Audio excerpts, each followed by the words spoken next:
মাত্র কয়েক বছরের মধ্যেই রাজনীতির সব হিসাব পাল্টে দিয়েছেন বালেন্দ্র শাহ, যিনি নেপালে পরিচিত বালেন নামে।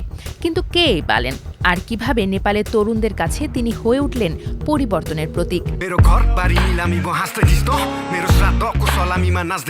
চোখে সিগনেচার কালো সানগ্লাস, ভঙ্গিতে রয়েছে আত্মবিশ্বাস। হাজার হাজার সমর্থকদের সামনে দাঁড়িয়ে যখন হাত নাড়লেন, জনতার ভিড়ও উল্লাসে তাকে গ্রহণ করে নিল। নেপালের সাম্প্রতিক পার্লামেন্ট নির্বাচনে বড় ধাক্কা খেয়েছে দেশটির পুরনো রাজনৈতিক শক্তিগুলো। ৩৫ বছর বয়সী বালেন শাহর নেতৃত্বে রাষ্ট্রীয় স্বতন্ত্র পার্টি বড় জয় পেয়েছে।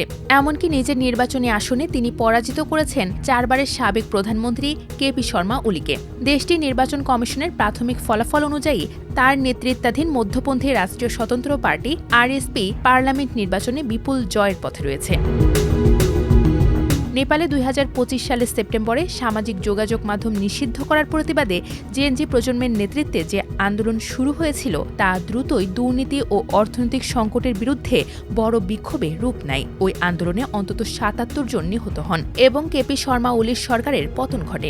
অনেক জেএনজি তরুণের কাছে বালেন্দ্র ছিলেন অন্তর্বর্তী নেতা হওয়ার প্রথম পছন্দ, কিন্তু তিনি নিজে সেই দায়িত্ব না নিয়ে সাবেক প্রধান বিচারপতি সুশীলা কার্কিকে সমর্থন করেন এবং নির্বাচন হওয়ার এই সময়ের মধ্যে নিজেকে দেশের ভবিষ্যৎ প্রধানমন্ত্রী হিসেবে তুলে ধরার চেষ্টা করেন।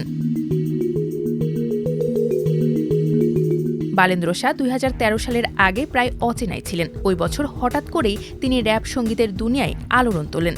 তবে তিনি শুধু গানই গাননি, তার গানে ছিল সমাজের অনিয়ম আর দুর্নীতির বিরুদ্ধে কড়া প্রতিবাদ। প্রায় এক দশক পর ২০২২ সালের মে মাসে তিনি নেপালের রাজধানী কাঠমান্ডুর মেয়র নির্বাচনে স্বতন্ত্র প্রার্থী হিসেবে জয়ী হয়ে মূলধারার শক্তিশালী রাজনৈতিক দলগুলোকে চমকে দেন। তবে এই পথের লড়াইটা বালেনের জন্য কঠিনই ছিল, কারণ বালেনের ওই দল মাত্র ৪ বছর আগে গঠিত হয়েছিল এবং ২০২২ সালের নির্বাচনে জাতীয় ভোটের প্রায় ১০% পেয়েছিল।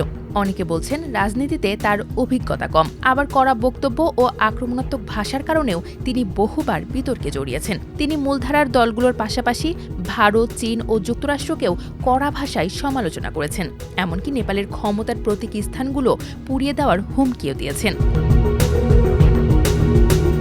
বালেনের লম্বা দাড়ি, পুরো কালো পোশাক এবং কালো আয়তকার সানগ্লাস, সব মিলিয়ে তিনি তরুণদের কাছে এক ধরনের ফ্যাশন আইকনে পরিণত হয়েছেন। কাঠমান্ডুর অনেক দোকানে একসময় তার মতো সানগ্লাসের ঘাটতি পড়ে যায়। অনলাইন শপগুলোতে এখনও এগুলো বিক্রি হয় বালেন শাহ গ্লাসেস নামে। প্রচলিত রাজনীতিবিদদের মতো তিনি মূলধারার গণমাধ্যমে খুব কম কথা বলেন, বরং পডকাস্ট, টেলিভিশন অনুষ্ঠান বা সামাজিক যোগাযোগ মাধ্যমেই যোগাযোগ করেন।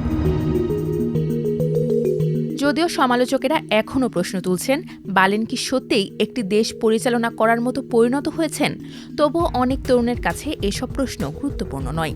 তাদের বিশ্বাস দেশকে এগিয়ে নেওয়ার জন্য বালেনই সেরা মানুষ।